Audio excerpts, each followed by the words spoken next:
Hello everyone, welcome back to Let's Talk with Tom, and today we're going to do a proper review. Now I know some people call the videos I do on this channel reviews, which I've never really liked that label, but I mean, I'm talking into a camera about shows, kind of giving my opinion a bit here and there, and just kind of talking about the show, so I guess you could call that a review, I guess, but this is going to be a proper review. I'm going to tell you what I did like, what I didn't like in a critical fashion. And I'm gonna give you my personal opinion on this. Okay, we're talking about it. We're talking about the whole series as a whole. We're going over all of it. We're gonna point out everything about it. This is what y'all have been waiting for. What better show to do a video like this on than Avatar?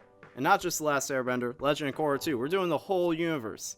And there was never a movie. No one ever made a movie about this show, ever. If you tell me they did, then I'm gonna deny it, because that never happened. So let's start by saying what Avatar is. Avatar is basically a show about conflict and balance, both internally, externally, spiritually. It covers all the bases in that regard. And the premise of the show, for those of you who have never seen the show, it's about bending elements, like taking control of elements. For example, Aang is an airbender. He bends air. He can control the air around him. He can manipulate it.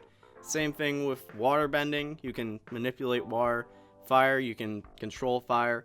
Earth, you can control earth. And those are 4 elements. And the Avatar can bend all 4 elements. And not only that, but the Avatar is the same person descended through past lives to the next life. And basically when the Avatar dies, they are reborn into a new person, into the next cycle of nations and bending.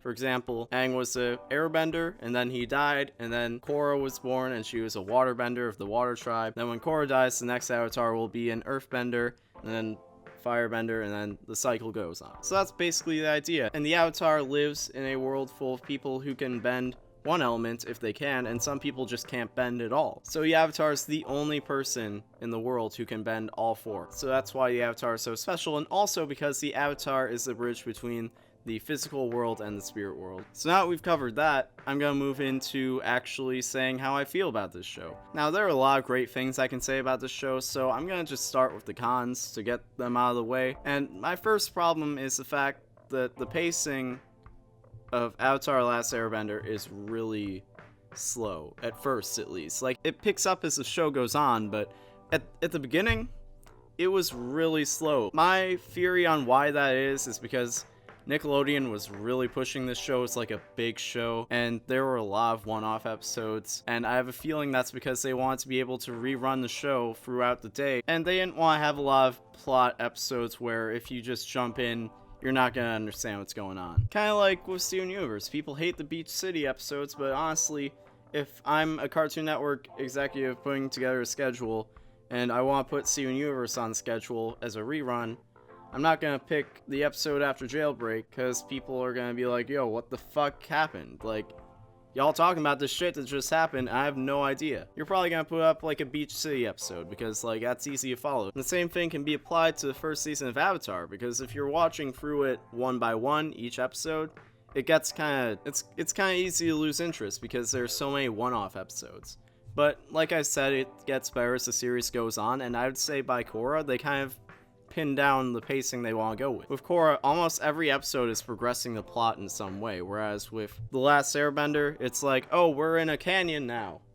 Oh, let's go to this air temple. Oh, like, it's world building that people will be interested in, but like, it's not really progressing the plot all that much. It's pretty slow. And that's the main beef I have, but another big problem I have, and this is with Korra, is the structure of the show. Like, with Avatar: Last Airbender, it was pretty easy to pin down the structure, because each book, each season of the 3 was about Aang mastering a different element. First season, he's mastering waterbending, the next season, he's mastering earthbending, and then the 3rd season, he's mastering firebending. But in The Legend of Korra, they, right off the bat, were like, yo, let's just have her master 3 of the 4 elements right off the bat as a child. Like, let's just have that. So as a result, you can't really structure the show the same way. And also, there are 4 seasons instead of 3. They couldn't really organize Korra like they did with The Last Airbender, because they had to figure out different stuff to do other than, oh, she's got to master the elements. Because it's like, yo, we saw that before with Avatar Last Airbender, and we don't want to just repeat that. People are gonna tune in and then realize, oh, this is just the same shit. So what they had to do was they had to come up with like a new antagonist for like every season. They definitely built the world out a lot, which I kind of appreciate. And basically, the thing with Korra is it's basically just fan service, or at least that's what's gonna bring people in. So you have to find a way to keep them, and they did that pretty successfully, in my opinion.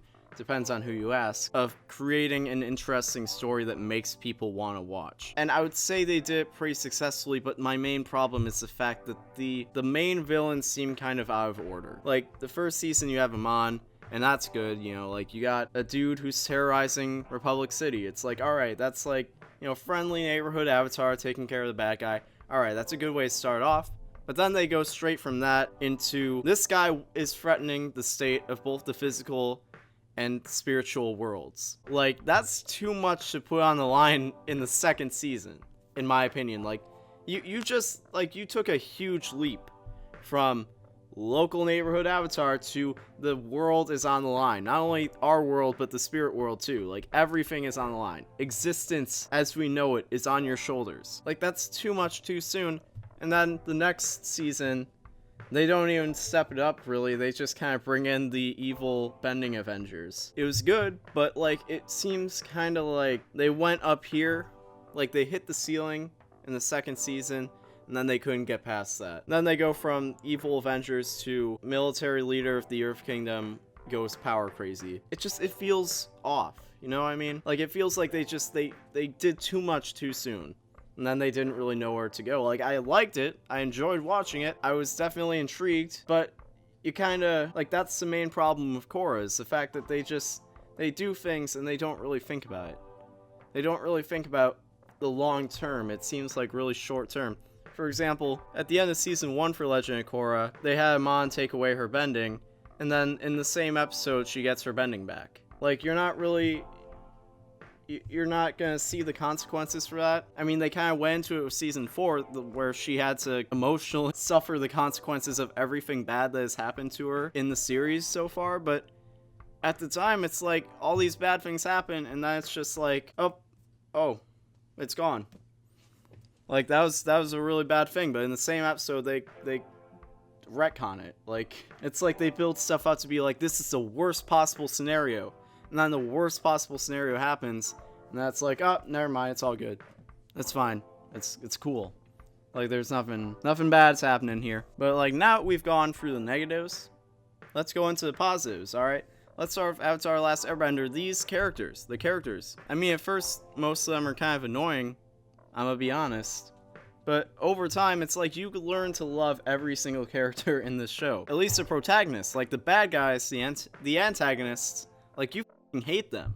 You fucking hate General Zhao. You hate Fire Lord Ozai. You hate Azula. Like, you hate the bad guys. But, like, all the good guys, like, you love Aang. You love Sokka by the end. Even though he was annoying as hell in the first season, you love Sokka by the end of the series. You love Katara. You love Toph. And don't even get me started on Uncle Iroh. Uncle Iroh is, like, the most beloved character in the world, at least in my eyes. Like, in Legend of Korra, when Uncle Iroh shows up in the spirit world, like, you are hype. You are like, yo, it's that guy. It's the coolest guy in the show. I mean, maybe Legend of Korra didn't really do this as much for people, but definitely in Avatar Last Airbender, that show, the story was a journey, and you got to go on that journey with those people, and as a result, you became, like, closer with those characters.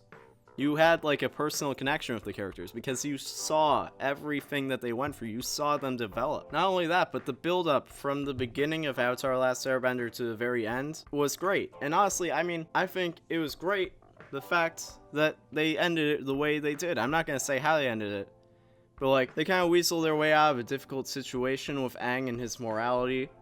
And they find a way around it. They find a way to compromise and make it work. And honestly, I personally respect that. I remember when Avatar Last Airbender first ended. I remember I felt so satisfied. That was like the first time I'd ever watched a show like that and felt like satisfied by the ending. Like, it wrapped everything up. Like, they didn't even need to make Legend of Korra. They really didn't, but they did. And the reason that they did was because, like, people love the characters so much, and people love the world so much, and they developed such a great world. They built the world so well, and it was such an intriguing concept. The concept of the show was so interesting, and it's like it intrigued you. It made you want to know more. It made you want to watch the show to learn more. Because the concept was so interesting, it allowed for a sequel series. It allowed for a spin-off series because people wanted to know. People wanted to know more.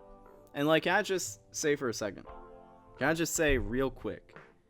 Like, this is like one of the only franchises I've ever seen in my life that gives like abundant quality Native American representation. Like, you have a protagonist who's native, you have antagonists who are native in both shows, like especially Legend of Korra, because the main character is native. Dog, do you know how little representation natives get? Like, dog, I'm over here watching Master of None just like eating it up because it's like something. It's like, oh, thank God, a brown guy. And it's like, you have actual natives. Like, dog, I'm so used to settling for representation. Like, the fact that this show exists, that this show existed when I was growing up, where it's like, yo, actual native characters. Like, dog, that's so important. I know some of y'all won't understand, but like, dog, I was watching Legend of Korra, I was binge watching Legend of Korra this past weekend, and I was like, fuck yes. Like, they're natives. There's actually an abundance of native characters. Like, there's actually a native character in the show who I deeply connect with. And it's like, holy shit. Like, I actually have representation. Like, do you understand how cool that is when you never get representation? That is like the coolest shit. I mean, I could sit here and probably think of great things about this show all day, but like, I'm gonna wrap it up here. Like, you know, this show is great. If you haven't watched these shows, I definitely recommend it. I set aside like a week to just binge watch both of the shows. It's like 112 episodes altogether, half an hour. So however many hours that is, like, but it's worth it. I'm promising you, it's worth it.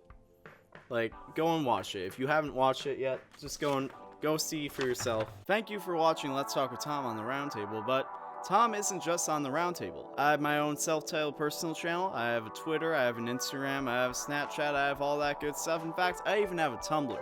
So, if you're interested in any of that, check that out, and I'll see you next time. Goodbye!